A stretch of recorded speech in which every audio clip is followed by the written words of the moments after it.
Hello friends, आज हम एक इलाहाबाद हाईकोर्ट के महत्वपूर्ण फैसले पर आपसे बात करने जा रहे हैं। आज मैं एक महत्वपूर्ण फैसले के लिए बारे में आपको बताने वाला हूं जो इलाहाबाद हाईकोर्ट का है। दरअसल ये फैसला मुस्लिम महिलाओं के लिए जो मोमडन लेडी हैं उन मुस्लिम महिलाओं के लिए एक ऐतिहासिक फैसला है। तो चलिए इसकी जानकारी मैं आपको देता हूं, मैं आपको बताता हूं कि क्या यह फैसला है और क्या माननीय उच्चतम न्यायालय माफ कीजिएगा उच्च न्यायालय इलाहाबाद ने ये फैसला दिया है। देखिए, जैसा कि आप सभी लोग जानते हैं कि मुस्लिमों में एक से अधिक निकाह करना, हिंदुओं में उसको विवाह कहते हैं और मुस्लिमों में निकाह कहते हैं, वो जायज माना गया। यानी मुस्लिम में एक से अधिक निकाह हो जाते हैं।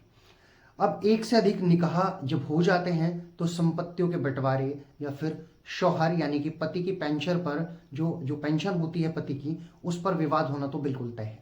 ऐसा ही एक मामला इलाहाबाद हाईकोर्ट की दहलीज पर पहुंचा था, जिसमें माननीय उच्च न्यायालय इलाहाबाद ने सुनवाई करते हुए ये एक अहम फैसला सुनाया है।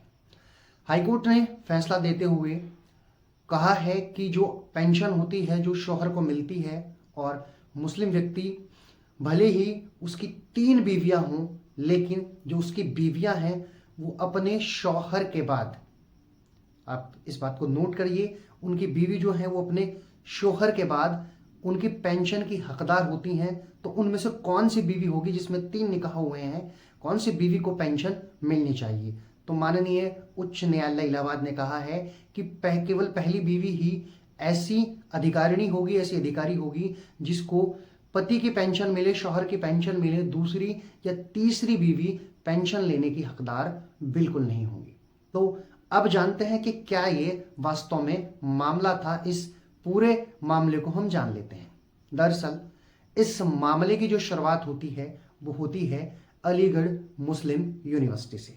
आप चौंके मत, मैं आपको बता रहा हूं कि असली अलीगढ़ मुस्लिम यूनिवर्सिटी से इसकी शुरुआत कैसे होती है। दरअसल अलीगढ़ मुस्लिम विश्वविद्यालय में या यूनिवर्सिटी आप कह सकते हैं, वहां एक कर्मचारी थे जिनका नाम था मोहम्मद इशाक। वे मुस्लिम थे और उनकी 3 बीवियां थीं। पहली बीवी के होते हुए इशाक ने दूसरा निकाह कर लिया। हालांकि कुछ सालों में ही उनकी जो दूसरी बीवी थी उसकी मौत हो गई।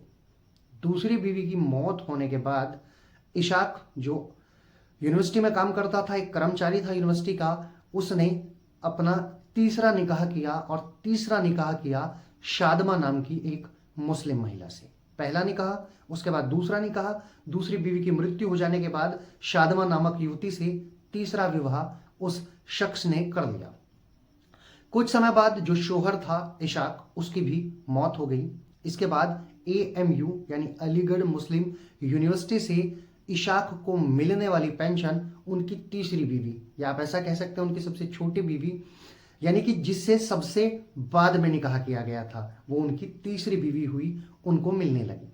अब इसको लेकर पहली बीवी ने हाईकोर्ट का दरवाजा खटखटाया। उनको आपत्ति हुई कि ये पेंशन वास्तव में मुझे मिलनी चाहिए।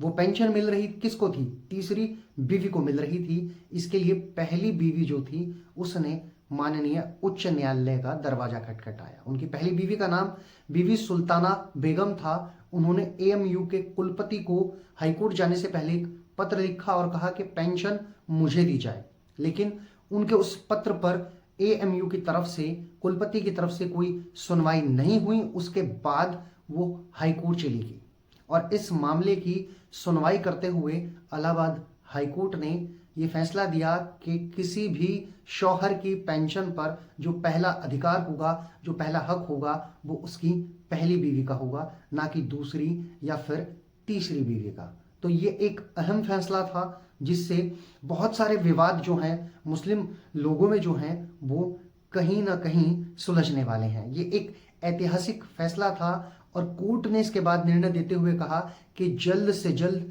जो पेंशन है वो इशाक की पहली बीवी को मिलनी चाहिए। तो ये फैसला था जिसके बारे में मैंने आज आपको इस वीडियो में बताया। यदि ये वीडियो, ये कानून की जानकारी आपको पसंद आई हो तो इस वीडियो को लाइक, शेयर, सब्सक्राइब जरूर कीजिए ताकि ऐसे ही वीडियोस आपको मिलते रहें।